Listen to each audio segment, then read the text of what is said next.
Bismillahirrahmanirrahim. Assalamualaikum warahmatullahi wabarakatuh. Alhamdulillahilladzi kana bi'ibadihi khabiran basira.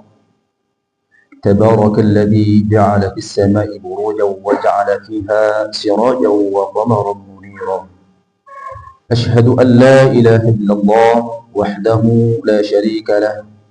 وأشهد أن محمدًا عبده ورسوله الذي بعثه بالحق بشيرا ونذيرا وداعيا إلى الحق بإذنه وسراجا منيرا. اللهم صل وسلم على سيدنا محمد وعلى آله وأصحابه أجمعين وسلم تسليما كثيرا. أما بعد. Kaum muslimin rahimani wa rahimakumullah. Alhamdulillah, di pagi hari yang cerah ini, di subuh yang sejuk ini, Allah tabaraka wa ta'ala masih memberikan kita kesempatan untuk terus meraih banyak kebaikan. Alhamdulillah, kita bisa mengawali pagi kita dengan kebaikan. Ada yang mungkin bangun dari sejak dini hari tadi untuk melaksanakan sholat tahajud, qiyamul lail, qiraatul Quran, dan lain sebagainya. Dan alhamdulillah kita juga bisa memulai pagi ini dengan menjalankan salah satu kewajiban kita, yaitu melaksanakan sholat subuh berjamaah, di mana tidak semua orang bisa menjalankan hal ini. Kita bisa bangun di tengah-tengah orang masih terlelap dalam tidurnya. Kita bisa bangun dan menjalankan ibadah di mana masih banyak orang di sana yang malas menjalankan perintah Allah Azza wa Jalla. Mereka merasa malas bangun dari tidurnya, malas untuk menyentuh air karena dingin, dan alasan-alasan yang lain yang tentunya meskipun alasan-alasan tadi tidak bisa dibenarkan, namun itulah yang terjadi. Tidak semua orang Allah Subhanahu wa ta'ala berikan hidayah untuk bisa mengawali paginya dengan kebaikan. Maka bersyukurlah kita, orang-orang atau hamba-hamba yang oleh Allah Subhanahu wa ta'ala diberikan anugerah hidayah, taufik, sehingga kita bisa menjalankan perintah-perintah Allah Subhanahu wa ta'ala dengan mudah. Kalau tidak karena kemudahan yang datang dari Allah Azza wa Jalla, maka tidak mungkin kita bisa menjalankan itu semua dengan baik. Kaum muslimin rahimani wa rahimakumullah. Hari ini tanggal berapa jemaah? Tanggal 28 Desember. Oh, Masya Allah. Tapi ada juga yang jawab 8 apa Pak? Rajab, iya. Memang sengaja anak tanya. Kenapa? Karena dari pengalaman anak ketika anak bertanya kepada para jemaah, sahabat-sahabat, teman, ya. Tanggal berapa sekarang? Mesti jawabannya adalah tahun Masehi. Oh, tanggal 28 Desember 2025. Insya Allah hafal kalau itu ditanya. Bulan Desember itu bulan keberapa? Bulan ke-12. Tapi mirisnya banyak dari mereka yang ternyata tidak hafal tentang bulan-bulan Hijriah. Bahkan ketika ditanya sekarang tanggal berapa? Tanggal 28 Desember. Iya. Bertepatan dengan tanggal berapa kalau di bulan Hijriahnya? Nah, bingung akhirnya. Tanggal berapa sekarang jemaah? Tanggal 8 bulan Rajab. Bulan Rajab itu bulan keberapa kalau dalam hitungan Masehi? Dalam hitungan Hijriah? Bulan ke-7. Kalau bulan ke-10 itu bulan apa? Bulan Syawal. Coba kita awali dengan menghitung bulan dulu jemaah. Nah, yang pertama bulan Muharram, yang kedua Safar, yang ketiga Rabiul. Antum kok ragu-ragu nih jawabnya? Rabiul Awal. Terus yang keempat Rabiul Akhir, atau ada yang mengatakan Rabiul Tsani. Kemudian yang kelima ya Jumadil Awal, ada yang mengatakan juga Jumadil Ula. Terus yang keenam Jumadil Akhir, yang ketujuh Rajab, 8 Sya'ban, Ramadan, Syawal, Dzulqa'dah, Dzulhijjah. Kalau Anda minta sebutkan sesuai nomor urut, bisa kira-kira ya? Coba sebutkan bulan yang ke-9. Ya, Masya Allah. Berapa bulan lagi kita menuju Ramadan jemaah? Ya kurang lebih ya 1 bulanan lebih lah ya. Sudah tidak sampai 2 bulan. Mudah-mudahan Allah Azza wa Jalla memberikan kita kesempatan untuk bisa berjumpa dengan bulan Ramadan. Alhamdulillah ya. Ternyata jamaah Masjid Thaibah hafal semua ya. Masya Allah, luar biasa. Antum di antara orang-orang yang terpilih insya Allah ya. Kenapa? Karena banyak di luar sana ya, meskipun dia sering ngaji, tapi ternyata dia nggak hafal ya, nggak hafal nama-nama bulan Hijriah. Ketika anda minta mengurutkan itu malah bingung ya, malah bingung. Tapi ketika diminta mengurutkan Januari, Februari, Maret itu lancar, masya Allah ya. Bangun tidur bahkan mungkin ketika ditanya langsung bisa jawab. Jadi nilainya mungkin bisa langsung 100, tapi tidak dengan bulan-bulan Hijriah. Maka sebagai orang yang beriman, sebagai orang Islam, tentunya kita seharusnya hafal nama-nama bulan Hijriah. Karena dengan hafal nama-nama bulan Hijriah, maka kita akan mengetahui keutamaan-keutamaan yang ada dalam bulan tersebut. Jika bulan itu memang secara dalil itu mempunyai keutamaan. Baik jemaah yang dirahmati Allah Azza wa Jalla, pada pagi hari ini kita akan membahas seputar bulan Rajab yang kita sedang berada di dalamnya. Kita hari ini di tanggal 8 Rajab ya. Kalau boleh Anda tahu ya, asal-usul bulan Rajab itu dari apa? Kenapa kok dinamakan bulan Rajab ya? Kenapa tidak dinamakan bulan-bulan yang lain misalkan? Kenapa kok harus bulan Rajab? Ada yang tahu ya? Kenapa? Bulan sepi. Iya, sepi dari perang. Baik. Ada yang lain jangan? Salah satu bulan haram. Ada yang lain? Kenapa Pak? Bulan Muharram. Atau ya jangan ya.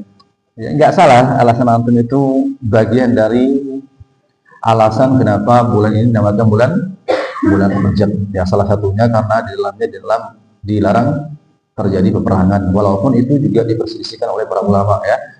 Kemudian yang kedua tadi ya, bulan Rajab itu masuk bagian dari Ashhurul Hurum ya, bulan-bulan yang diagungkan ya. Baik jemaah. Kalau kita melihat di sini penamaan bulan Rajab itu diambil dari ilmati rajaba yurajjibu, tarjib ya. Jadi kalau istilah yang biasa dipakai oleh para ulama tarjib ya, yang artinya adalah mengagungkan ya. Mengagungkan. Jadi bulan Rajab ini diantara salah satu bulan yang paling diagungkan oleh masyarakat Arab jahiliyah pada saat itu. Jadi mereka betul-betul mengagungkan bulan Rajab ini sehingga di situ mereka tidak mau terjadi keributan. Jadi mereka sebisa mungkin tenang pada bulan Rajab itu. Jadi mereka betul-betul menghargai bulan Rajab. Bahkan disebutkan bulan Rajab itu memiliki 14 nama. Ada yang juga yang menyatakan bulan Rajab itu memiliki 17 nama. Salah satunya ya Ashhurul Hurum ya. Dan bulan Rajab sendiri ada juga yang mengatakan Rajab Mudhar, karena Rajab yang diambil ini adalah Rajab yang diakui oleh kabilah Mudhar. Nanti akan Ana ceritakan sedikit siapa itu kabilah Mudhar sehingga kita paham ya. Al-Qadi Abu Ya'la berkata, dinamakan bulan haram karena mengandung dua makna. Yang pertama, diharamkan peperangan di dalamnya dan orang-orang jahiliyah pun sangat meyakini dan memegang teguh perkara ini. Jadi dinamakan bulan haram karena alasan pertama, bulan ini termasuk di antara bulan yang diharamkan terjadi peperangan. Walaupun sekali lagi di sini juga ada istilah ulama ya. Kemudian yang kedua, karena melanggar larangan-larangan Allah Azza wa Jalla di bulan ini ya, di bulan Rajab ini, itu akan berlipat ganda dosanya, sebagaimana ketika kita melakukan ketaatan juga akan berlipat ganda juga pahalanya. Ketika kita berbuat ketaatan, berbuat kebaikan, puasa misalkan, atau misalkan qiraatul Quran, salat malam, dan kebaikan-kebaikan yang lain, sedekah dan semacamnya, maka kita akan mendapatkan pahala yang berlipat ganda dari Allah Subhanahu wa Ta'ala. Namun demikian, ya Pak, ketika kita berbuat dosa, apapun bentuk dosanya, maka dosa itu ketika kita lakukan di bulan-bulan yang diagungkan atau di bulan yang masuk kategori Ashhurul Hurum, maka dosanya akan dilipat ganda oleh Allah Subhanahu wa Ta'ala. Maka berhati-hati jamaah. Kalau kita berbicara tentang keutamaan bulan Rajab sendiri, ya, Allah Tabaraka wa Ta'ala dalam Al-Quran telah menyebutkan, Inna iddatash syuhuri indallahi 12 syahran fi kitabillahi yawma khalaqas samawati wal ard minha arba'atun hurum dzalika ad-dinul qayyim. Sesungguhnya bilangan bulan-bulan di sisi Allah Azza wa Jalla ada 12 bulan yang Allah tetapkan di dalam kitabnya tatkala Allah Azza wa Jalla menciptakan langit dan bumi. Minha arba'atun hurum. Di antara ke-12 bulan itu ada 4 bulan haram, 4 bulan yang diagungkan. Dzalika ad-dinul qayyim, itulah ketetapan agama Allah yang lurus. Nah, apa saja 4 bulan tadi ya? Maka dalam sebuah hadis Rasulullah SAW mengatakan, Innaz zamana qad istadara ka hay'atihi yawma khalaqas samawati wal ardh. Sesungguhnya zaman atau waktu berputar sebagaimana kondisinya tatkala Allah Azza wa Jalla menciptakan langit dan bumi. As-sanatu 12 syahran. Dalam 1 tahun itu ada 12 bulan. Minha arba'atun hurum. Di antara 12 bulan itu ada 4 bulan haram, 4 bulan yang diagungkan. Salatatun mutawaliyatun. 3 bulan posisinya berurutan hitungannya ya, sebagaimana yang kita hitung di awal tadi. Makanya tadi Ana mengawali kajian dengan hitung nama-nama bulan Hijriah. Dzulqa'dati wa Dzulhijjati wal Muharram. Yang pertama adalah Dzulqa'dah, kemudian Dzulhijjah dan bulan Muharram. Dzulqa'dah bulan berapa tadi jemaah? 11, Dzulhijjah 12, kemudian Muharram bulan yang pertama. Wa Rajabun syahru mudhar alladhi baina Jumada wa Sya'ban. Dan Rajab bulannya kabilah mudhar yang terletak di antara bulan Jumadil Tsani atau Jumadil Akhir dan bulan Sya'ban dalam hitungan kita tadi. Jemaah yang dirahmati Allah Azza wa Jalla.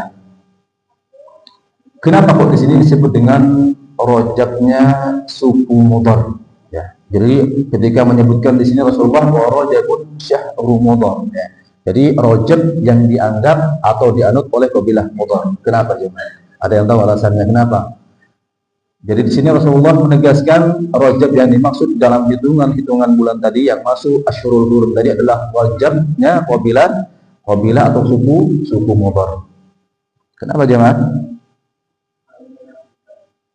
Kenapa? Suku mudhar yang paling mengagungkan bulan Rajab. Ada alasan lain jemaah? Itu tinggal jawab aja, Ustaz kok masih ditanya gitu ya. Baik jemaah yang dirahmati Allah Azza wa Jalla. Alasannya jemaah karena suku mudhar ini adalah suku yang paling menjaga kehormatan bulan Rajab. Betul tadi yang saya bagi beliau. Jadi suku mudhar ini adalah suku yang paling menghormati dan mengagungkan bulan Rajab dibandingkan suku-suku Arab lainnya. Kemudian Nabi di situ juga menjelaskan baina Jumada wa Sya'ban. Jadi bulan yang terletak antara bulan Jumadil Akhir atau Jumadil Tsani dan bulan Sya'ban ini adalah sebagai penguat ya, sebagai penguat dari bulan Rajab yang diagungkan oleh kabilah mudhar. Tapi jemaah, mungkin sebagian kita ada yang bertanya-tanya, siapa sih kabilah mudhar itu? Kenapa sampai Rasulullah SAW menyebutkan nama kabilah itu secara khusus ya? Baik jemaah, agar antum tidak penasaran akan coba Anda jelaskan sedikit tentang seluk-beluk ya secara singkat tentunya tentang kabilah mudhar, siapa mereka, di mana mereka bertempat tinggal, lalu apa hubungannya nanti dengan Rasulullah SAW. Suku mudhar ini jemaah adalah salah satu kelompok suku Arab bagian utara atau kalau dalam bahasa Arabnya itu disebutnya Adnaniyah ya, yang sangat berpengaruh dan merupakan leluhur dan orang-orang yang paling disegani dan dihormati oleh bangsa-bangsa Arab lainnya. Termasuk diantaranya adalah ada yang disebut dengan namanya Bani Qais, kemudian Bani Kindif, yang lainnya muncullah nanti suku Quraisy yang merupakan sukunya baginda Rasulullah Muhammad SAW. Jadi kalau kita rincikan lebih rinci seperti ini jemaah.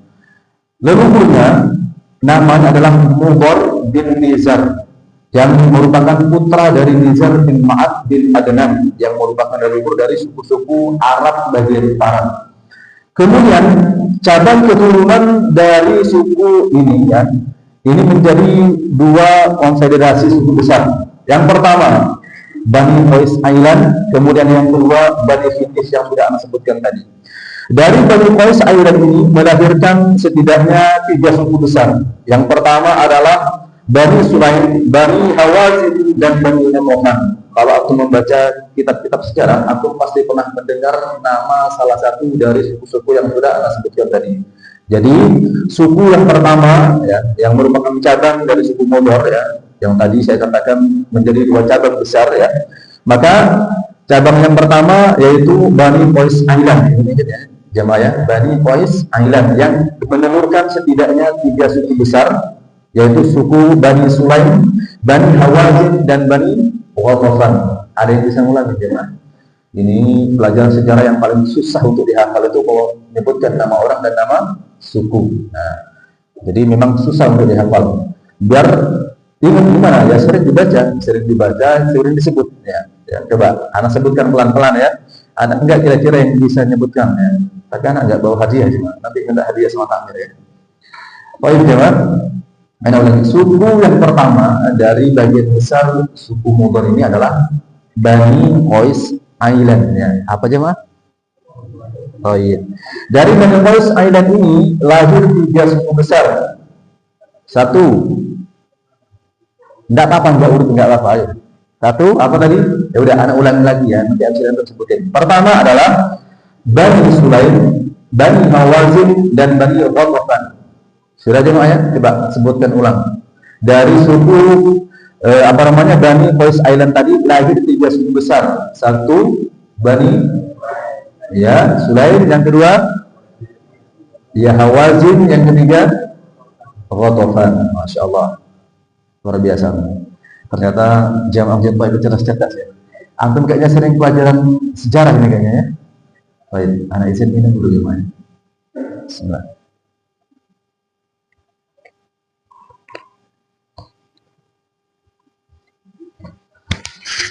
Kemudian jemaah, suku kedua ya, dari bagian suku Modor adalah Bani Khindif namanya. Jadi Bani Khindif.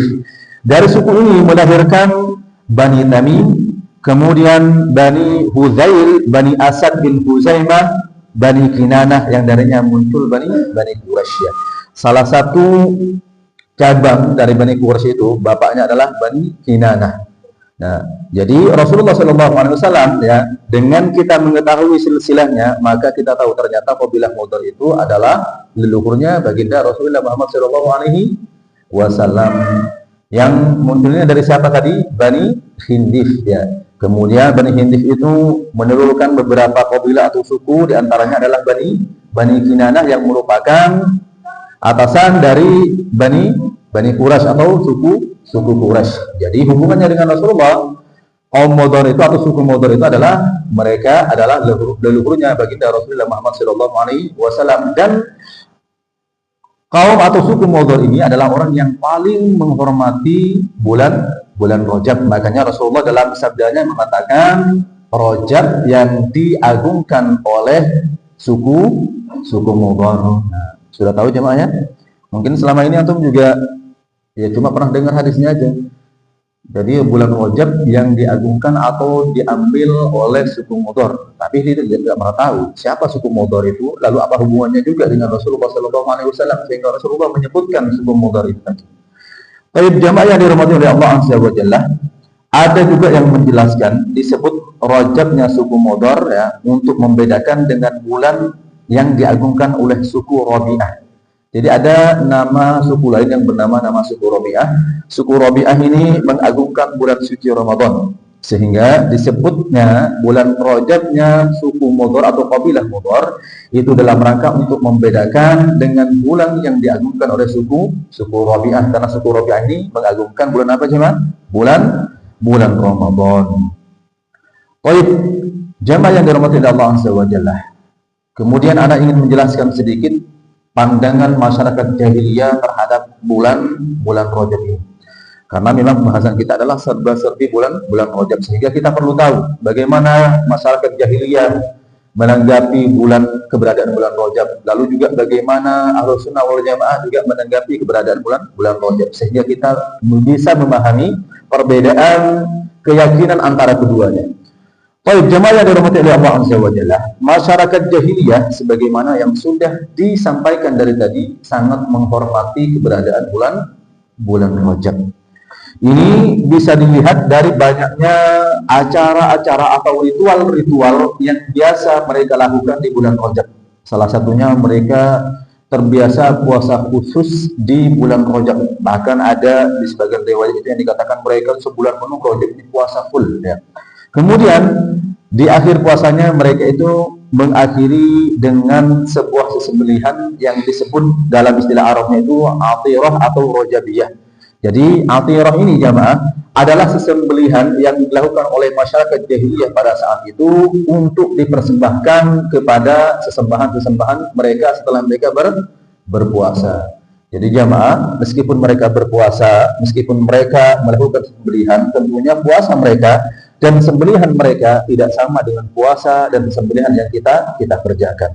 Mereka melakukan itu semua kan untuk sesembahan mereka, dan kita melakukan puasa, melakukan sembelihan dan semacamnya itu juga untuk Tuhan kita, yaitu Allah Azza wa Jalla. Walaupun yang dilakukan sama, namun tentunya yang didapatkan oleh mereka tidak mungkin sama. Di samping itu jamaah yang dirahmati oleh Allah Azza wa Jalla, sebagaimana yang telah Anda sebutkan di awal tadi, bulan Rajab ini memiliki kurang lebih 14 nama. Ada yang mengatakan ada 17 nama, di antaranya adalah Syahrullah. Kemudian di antaranya adalah bulan Rajab, ada Rajab Mudhar, ada Munsilul Asinah dan Al-Asam dan lain-lain. Jadi ada banyak nama dari bulan Rajab sendiri. Nah, masyarakat Arab pada saat itu jamaah, mereka berkeyakinan, jadi mereka mempunyai keyakinan ketika sesuatu itu mempunyai banyak nama, maka pasti sesuatu itu adalah sesuatu yang agung atau sesuatu yang memang besar. Sehingga bulan Rajab ini adalah di antara bulan yang mereka paling agungkan di antara bulan-bulan yang lain. Jamaah rahimani wa rahimakumullah. Dulu masyarakat jahiliyah memilih bulan Rajab ini untuk mendoakan orang-orang yang menzalimi mereka. Jadi mereka terbiasa jemaah, ketika ada seseorang yang menzalimi sebagian yang lain, maka yang lain itu akan mendoakan buat mereka yang berbuat zalim. Jadi mereka saling mendoakan. Ketika dizalimi, maka didoakan yang zalimi. Didoakan apa? Tentunya pasti didoakan kejelekan, dan ini memang sengaja Allah Subhanahu wa taala buat mereka seperti ini agar Allah bisa menjauhkan mereka satu dengan yang lain. Bahkan biasanya ya doa itu dikabulkan. Jadi doa-doa mereka ketika mereka mendoakan saudara mereka, teman mereka yang berbuat zalim kepada mereka dengan kejelekan, maka Allah kabulkan doanya. Ya, karena Allah memang punya tujuan. Allah ingin menjauhkan satu dengan yang lain di antara mereka. Oleh karena itu, ya, hal ini pernah disampaikan kepada Umar bin Khattab. Kemudian beliau pernah mengatakan, "Innallaha kana yasna'u bihim dzalika liyahjuza ba'dhum an ba'din." Sesungguhnya Allah memperlakukan hal itu kepada mereka. Apa yang diperlakukan Allah kepada mereka jemaah orang-orang jahiliyah? Jadi Allah biarkan mereka satu sama lain saling mendoakan dengan kejelekan ketika terjadi kezaliman, dan doanya Allah kabulkan. Wa innallaha ja'ala as-sa'ata mau'idahum, dan Allah jadikan kiamat sebagai hari pembuktian janji untuk mereka. Was-sa'atu adha wa amam, dan hari kiamat itu lebih dahsyat dan lebih baik. Jadi ketika Umar bin Khattab mendengar cerita tentang orang-orang jahiliyah yang mempunyai kebiasaan satu sama lain saling mendoakan kejelekan tatkala terjadi kezaliman di antara mereka, dan doanya dikabulkan oleh Allah Azza wa Jalla, maka Umar bin Khattab mengatakan sesungguhnya Allah memperlakukan hal itu kepada mereka agar supaya Allah bisa menjauhkan mereka satu dengan yang lain. Artinya Allah bisa dengan mudah, ya, walaupun semuanya bisa mudah dengan kepada Allah Subhanahu wa taala, namun semuanya ada wasilahnya. Maka tujuan Allah Azza wa Jalla membuat mereka saling mendoakan kejelekan agar supaya mereka tercerai-berai dan agar supaya mereka ya segera habis dari muka bumi. Qul bismillahirrahmanirrahim wa rahimakumullah. Kemudian Dahulu disebutkan dalam sebuah riwayat dari Kharsyah bin Al-Hur bahwa beliau melihat Umar bin Khattab memukuli telapak tangan beberapa orang. Jadi pada suatu hari itu jamaah, ada beberapa orang itu yang melakukan puasa. Jadi puasa full di bulan Rajab. Jadi sehingga oleh Sayyidina Umar itu diketahui. Lalu kemudian mereka telapak tangannya dipukuli oleh Sayyidina Umar. Lalu kemudian Umar mengatakan kepada mereka, "Kulu, makanlah kalian. Fa innama huwa syahrun kana yu'azzimuhu ahlul jahiliyah."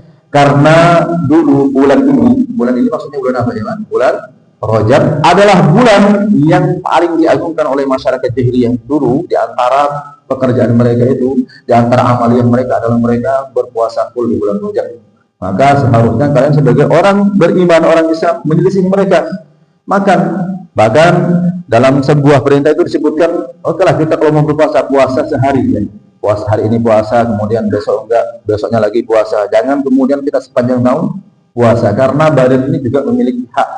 Dan kita harus memenuhi hak badan kita.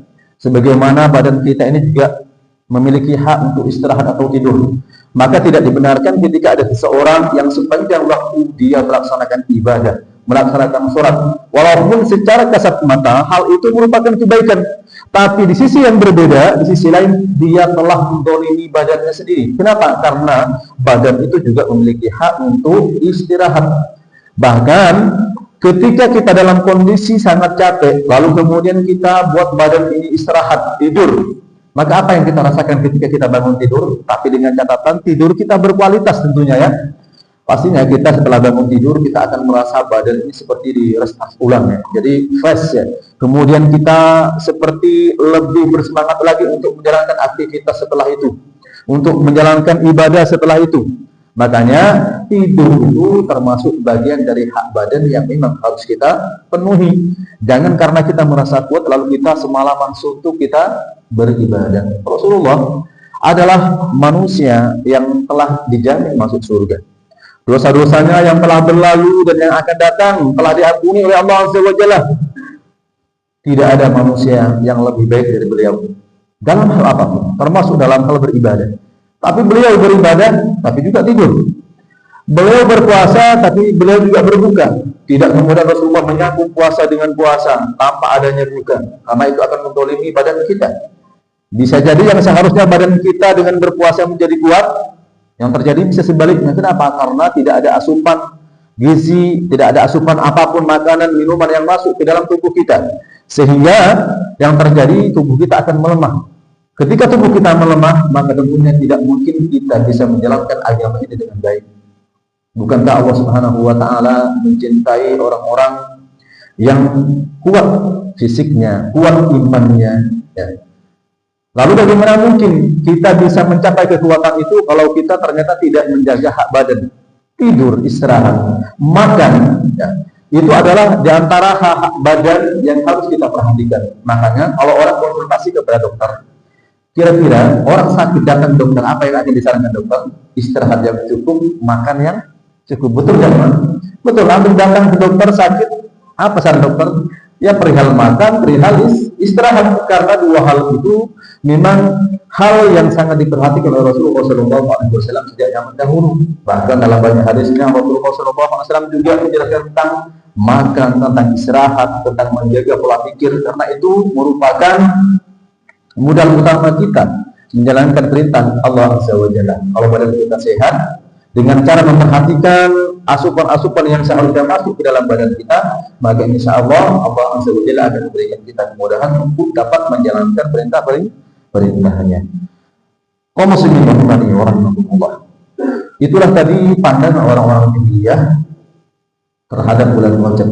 Jadi kesimpulannya, bulan Rajab ini oleh mereka diagungkan berlebihan, sehingga mereka di dalamnya melakukan ritual-ritual yang banyak. Salah satunya ada yang berpuasa sebulan penuh, ada yang berpuasa tanpa makan dan minum. Kemudian mereka mengakhiri ibadah ritual mereka itu dengan sembelihan. Yang sembelihan itu tentunya diperuntukkan untuk sembahan mereka. Tentunya itu adalah hal yang berbeda dengan apa yang kita lakukan. Lalu bagaimana Ahlus Sunnah wal Jamaah memandang bulan Rajab. Nah, dalam pandangan Ahlus Sunnah wal Jamaah disebutkan inda ahli sunnati wal jamaah fi syahrul Rajab fadilatuhu al-asasiyah kaunuhu min al-ashhuril hurum allati Allah. Menurut Ahlus Sunnah wal Jamaah, bulan Rajab itu fadilah dasarnya adalah karena bulan Rajab itu masuk bagian dari Ashhurul Hurum. Itu saja yang diyakini oleh Ahlus Sunnah wal Jamaah. Artinya Ahlus Sunnah wal Jamaah itu tidak menganggap bulan Rajab itu berlebihan. Mereka mengagungkan bulan Rajab karena bulan Rajab itu masuk bagian dari bulan-bulan yang Allah Subhanahu wa taala agungkan. Jadi termasuk bagian dari bulan haram. Jadi 4 bulan haram yang kita sebutkan tadi, Dzulqa'dah, Dzulhijjah, Muharram dan bulan Rajab. Itu saja, tidak lebih. Makanya mereka juga tidak menganjurkan untuk melaksanakan ibadah-ibadah khusus yang kita lakukan di bulan Rajab, sebagaimana hal ini dilakukan oleh banyak kaum muslimin. Entah mereka mendapatkan petunjuk dari mana, ya. Ada yang mereka namanya salat rawaib, ada yang memperbanyak istighfar di awal-awal kedatangannya bulan Rajab, dan banyak hal lagi amalan-amalan yang dilakukan yang tentunya amalan-amalan tadi sama sekali tidak ada tuntunan dari baginda Rasulullah Muhammad SAW. Nah, di sini kita lanjutkan walakum makanatum khassah ka syahril lailil haram.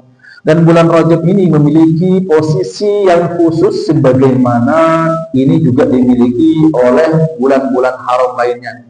Jadi bulan Rajab ini juga memiliki keutamaan secara khusus, ya, sebagaimana bulan Dzulhijjah, bulan Dzulqa'dah, bulan Muharram juga memiliki keutamaan. Ini yang diyakini oleh Ahlus Sunnah wal Jamaah.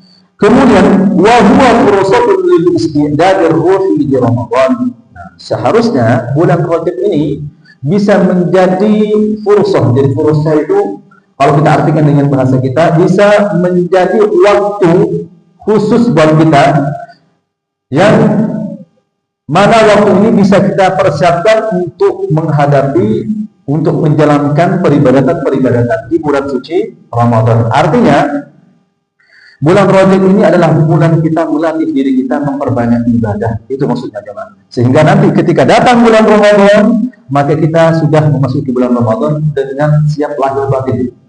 Lahirnya siap, batinnya siap. Kita benar-benar siap tempur di bulan suci Ramadan. Kenapa? Karena bulan Rajab ini sering diistilahkan dengan bulan untuk menanam.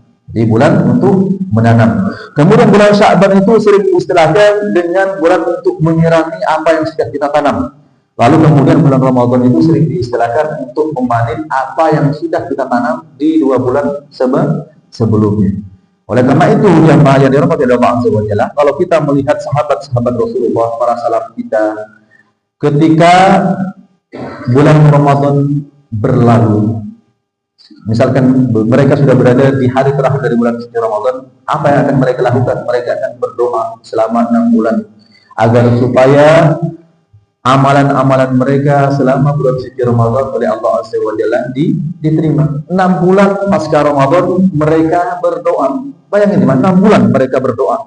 Apa yang diminta? Mereka minta agar supaya amalnya bulan suci Ramadan itu diterima. Kemudian mereka juga berdoa kepada Allah Azza wa Jalla 6 bulan sebelum datangnya bulan suci Ramadan. Apa doa yang mereka minta? Mereka minta agar supaya dipertemukan dengan bulan suci Ramadan, dan nanti ketika bertemu dengan bulan suci Ramadan mereka bisa beribadah di dalamnya dengan lapang dada, beribadah di dalamnya sesuai perintah Allah Azza wa Jalla, memperbanyak amalan kebaikan, memperbanyak qiyamul lail, kemudian qiraatul Quran dan lain sebagainya. Itu yang mereka minta. Berbeda dengan kita mungkin, ya jemaah. Kita ini sudah banyak dosa, jarang pula kita meminta pada Allah Subhanahu wa taala. Sudah jarang istighfar juga, seringnya lebih sering ghibah, ya, apalagi ya, ghibah itu enggak hanya ibu-ibu jemaah, ya. Bapak-bapak juga senang ghibah kadang, ya, kalau sudah ngumpul, ya. Tapi ini bukan jamaah ghibah, ya, bukan. Kalau di sini insyaallah enggak, ya. Kalau di sini kumpul-kumpul biasanya bahas kajian, ya, Mas Adi, insyaallah, ya. Ini bukan, ini jamaah di luar sana sama teman-temannya. Tapi bisa jadi temannya juga di sini, ya. Ya, baik jamaah. Jadi kadang-kala kebiasaan kumpul-kumpul yang tidak terkontrol itu biasanya mengarah kepada perbuatan dosa dengan cara berghibah. Sama saja dengan orang yang suka ngumpul ngopi misalnya. Di awal perkumpulan ya baik-baik aja, ya, seperti biasa mereka saling menyapa satu sama lain. Dan ini bisa terjadi di komunitas perkumpulan manapun jamaah ya, tidak terkecuali. Jangan karena antum sudah setiap hari ikut kajian kemudian bisa terlepas dari yang namanya ghibah, tidak. Ya, kalau antum tidak menjaga maka antum tidak mungkin bisa terlepas ya. Makanya kita perlu selalu berdoa kepada Allah meminta agar kita terus dianugerahi hidayah taufik oleh Allah Azza wa Jalla. Sehingga dengan hidayah itu Allah Azza wa Jalla mudahkan kita untuk terlepas dan menjauh dari perkara-perkara yang mengandung dosa. Karena tatkala kita kumpul-kumpul ya, makanya berkumpul-kumpul dengan orang soleh itu penting ya. Kenapa? Karena kalau antum berkumpulannya dengan orang-orang soleh, insya Allah yang diperoleh adalah kebaikan. Pun demikian sebaliknya, ketika antum terbiasa berkumpul-kumpul dengan orang-orang yang tidak baik, maka besar kemungkinan yang akan antum peroleh adalah hal-hal yang tidak baik, atau minimal antum tidak ikut mengerjakan. Tetapi ketika antum berada di komunitas yang mengerjakan sebuah kejelekan, minimal nama antum akan terbawa.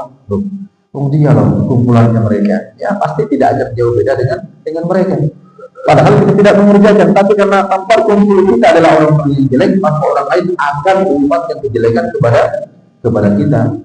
Berbeda dengan orang yang biasa berkumpul dengan orang-orang baik. Antum teman kumpulnya misalkan para asatidzah, para ustadz. Meskipun antum bukan ustadz, bisa jadi ada orang yang menganggap antum ustadz. Suatu ketika anak pernah mengisi kajian di Banyuwangi. Anak di antara teman-teman yang ikut itu ada orang yang tampilannya memang lebih sip dari anak, jadi memang lebih ustadz daripada ustadznya gitu ya. Tampilnya kan ada kayak Pak Diko nih, masya Allah. Kan, kalau anda berjumpa dengan Pak Diko, lalu kemudian anak-anak ke sebuah majelis yang baru, pasti yang dikira ustadznya Pak Diko, bukan saya. Betul Pak Diko ya. Nah, kayak Mas Denny misalnya ya. Nah kebetulan itu terjadi. Waktu itu anak mengawali kajian itu dengan khutbah Jumat dulu. Jadi ketika masuk masjid pas saat Jumatan, anak kan berjajar teman anak yang tadi tampilannya masya Allah luar biasa ya, sudah kayak syekh saya di Timur Tengah ya. Kemudian pas waktu masuk waktu Jumatan, siapa yang dipersilakan naik ke mimbar? Teman anak. Beneran ini terjadi sama anak sendiri ini ya. Anak nggak ngarang cerita, ini terjadi sama anak sendiri. Tafadhol Ustaz, sudah masuk waktunya. Itu anak antara mau senyum atau sedih gitu ya. Anak senyum karena ya lucu gitu ya, kemudian mau sedih ternyata yang dianggap Ustaz itu pemenang gitu ya. Masya Allah, akhirnya anak tafadhol sampai ngaji mata anak itu kan beliau ya. Jadi beliau sendiri akhirnya beliau tidak bisa menahan tawa dalam masjid. Afwan Ustaz katanya. Jadi ternyata tampilan itu jamaah ternyata di mata manusia itu penting ya. Makanya kalau antum ya memang memiliki kedudukan yang dianggap oleh orang-orang, maka antum tampilannya juga harus benar. Jangan antum ustadz kemudian datang ke masjid kausan. Kan enggak patut dicontoh jemaah. Akhirnya padahal anak waktu itu sama, anak juga pakai jubah. Kebetulan jubah yang anak pakai juga jubah yang anak pakai kajian hari ini. Cuman beda warna. Anak pakai jubah hitam, beliau pakai jubah putih, kemudian pakai sorban. Dan memang jenggotnya lebih lebat dari anak, ya, lebih lebat dari anak. Jadi beliau jauh, masya Allah. Sehingga ketika masuk waktu Jumat, yang dipersilakan masjid benar teman anak itu. Orang yang nonton ketawa itu, masya Allah jemaah. Itulah jemaah, pentingnya menjaga penampilan seperti itu. Karena dengan tampilan antum yang sudah masya Allah pun ya itu kadang orang lain masih menganggap antum ya orang lain gitu ya. Itu tadi terjadi kepada teman anak. Dan mungkin hal-hal kayak gini sering terjadi. Ini juga terjadi juga ke teman-teman saya ketika mengisi kajian. Tapi nggak apa-apa. Ini hanya guyonan aja sebetulnya. Guyonan yang tidak perlu dipikirkan. Cuman ini menjadi kisah yang tidak bisa dilupakan ya. Jadi ternyata tampilan ternyata begitu menarik di pandangan manusia, sehingga dengan berpenampilan yang baik itu pun manusia akan lebih menghargai orang tersebut.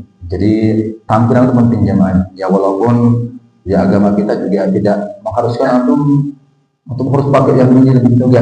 Bahkan di hari Jumat yang disunahkan, pakaian yang disunahkan di hari Jumat itu pakaian yang kayak apa jemaah? Warna putih. Kalau dia nggak punya warna putih, gimana?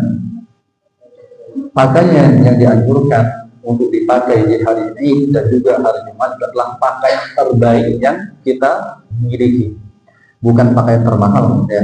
Ya, walaupun mungkin pakaian termahal itu juga masuk bagian dari pakaian terbaik, tapi yang dianjurkan ya di dalam sholat Id kemudian sholat Jumat adalah kita memakai pakaian terbaik yang kita miliki. Itu yang dianjurkan. Jadi kalau yang terbaik yang kita pakai sekarang ya sudah nggak apa-apa, kita pakai untuk melaksanakan ibadah Jumat. Ya. Kita tidak perlu untuk memaksakan diri, kita pakai yang ada. Jadi kita tidak perlu ngutang kemudian untuk membeli baju, ya. Karena kita misalkan kita ini terhipnotis dengan warna putih, lalu kemudian kita sampai ngutang untuk membeli baju warna putih. Ya, jamaah. Kalau jamaah yang dirahmati kita lanjutkan sedikit ya. Haitsu yasra'u fihi al-khair wa yadubu fihi min al-dhunub. Kemudian bulan Rajab ini dalam pandangan Ahlus Sunnah wal Jamaah ya, selain waktu untuk mempersiapkan diri menghadapi bulan suci Ramadan adalah waktu untuk menanam banyak kebaikan dan waktu untuk mentaubati dari dosa-dosa yang selama setahun kita lakukan. Ma'atan bihi ala adam wujudi ahadits sahihah, serta adanya peringatan bahwa tidak ada satupun hadis yang sahih ya yang menjelaskan tentang keutamaan ibadah secara khusus di bulan Rajab. Ini pandangan Ahlus Sunnah wal Jamaah. Jadi Ahlus Sunnah wal Jamaah itu berpandangan bahwa di bulan Rajab ini sama sekali tidak ada ritual ibadah khusus yang mesti kita lakukan. Ya, kita beribadah sebagaimana bulan-bulan haram pada umumnya.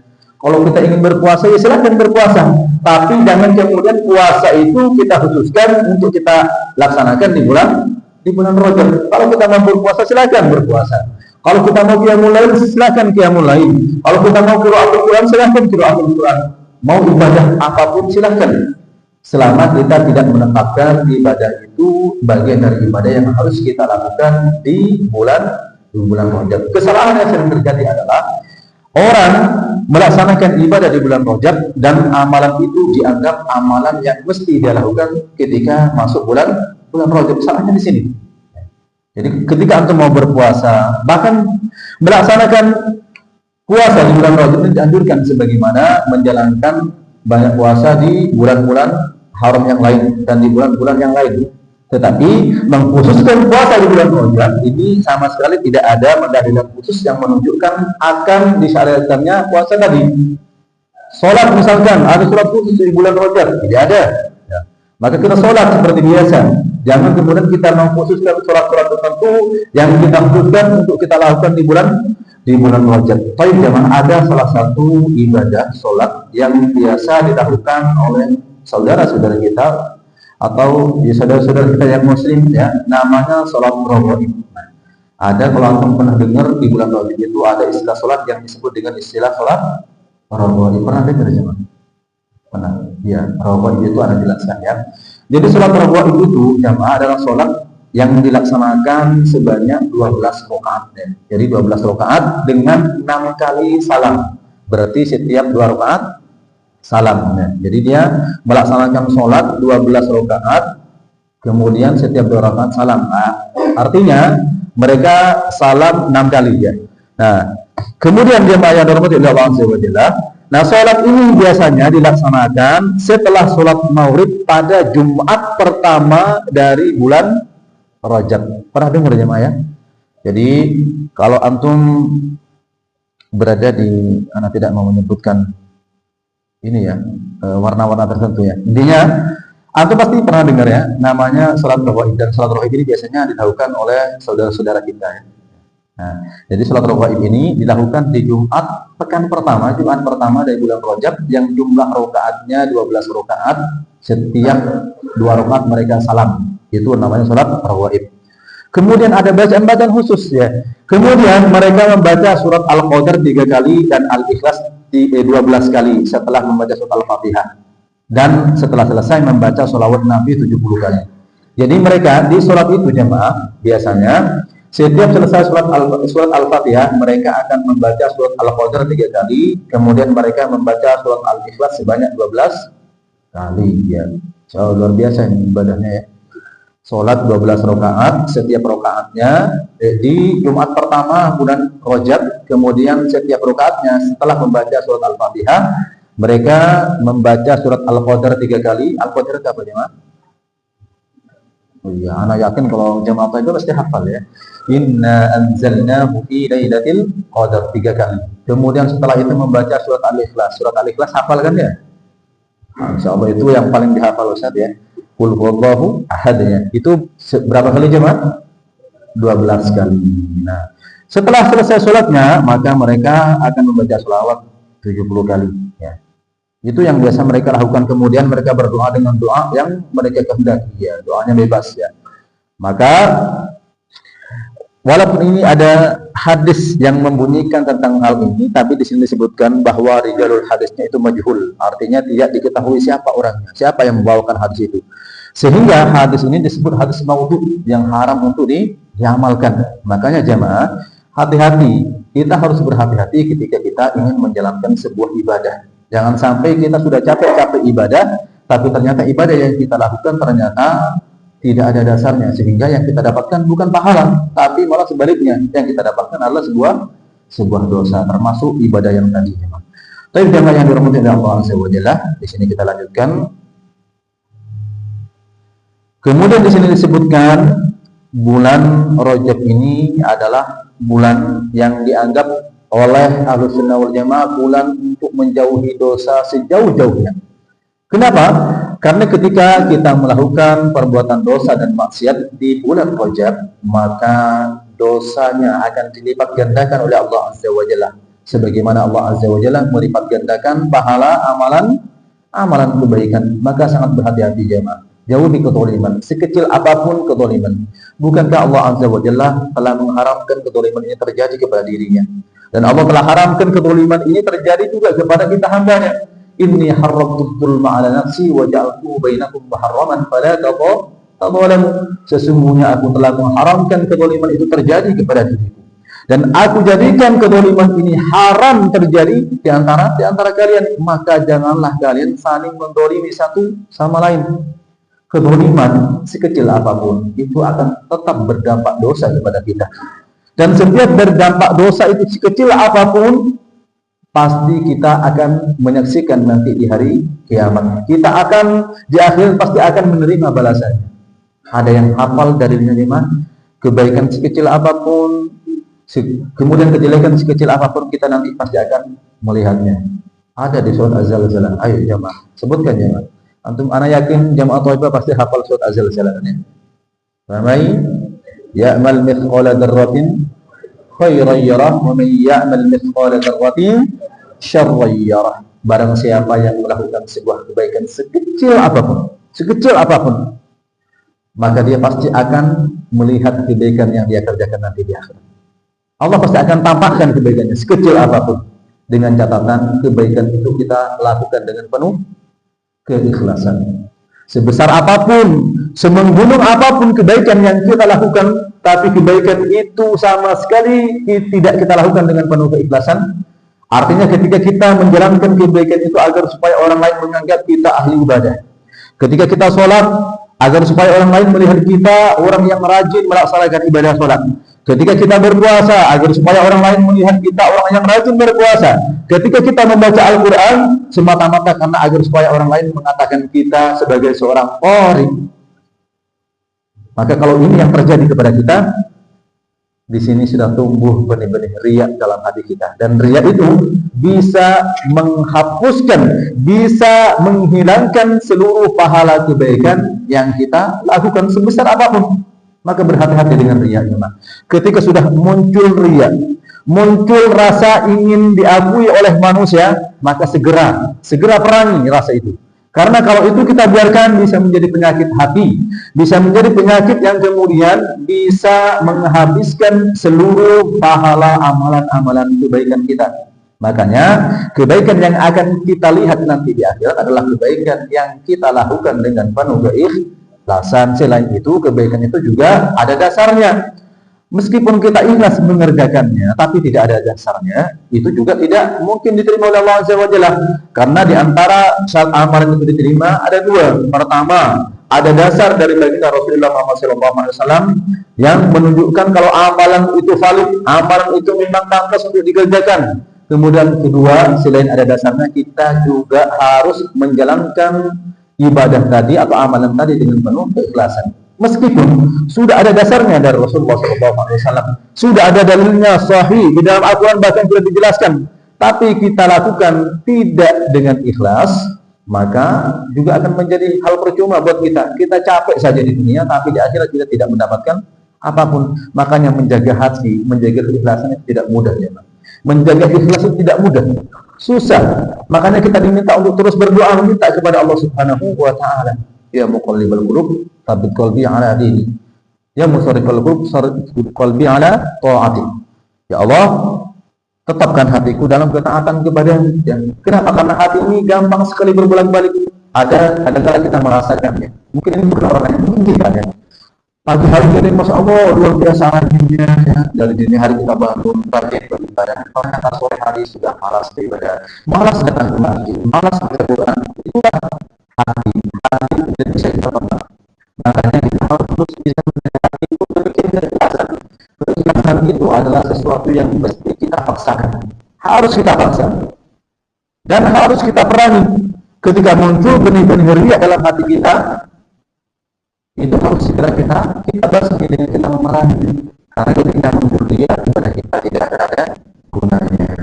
Kemudian kita di sini juga dianjurkan untuk menjauhi perkara-perkara bid'ah kasiyami yaumin muayyanin aw ihtifali bi laylatil isra'il mi'raj bi syaklin makhsusin. Kita Ahlus Sunnah wal Jamaah berpemahaman agar supaya kita itu menjauhi seluruh bentuk kebid'ahan. Termasuk diantaranya adalah puasa khusus di bulan Rajab. Kita menetapkan hari khusus untuk berpuasa di bulan Rajab. Enggak boleh jalannya, enggak boleh.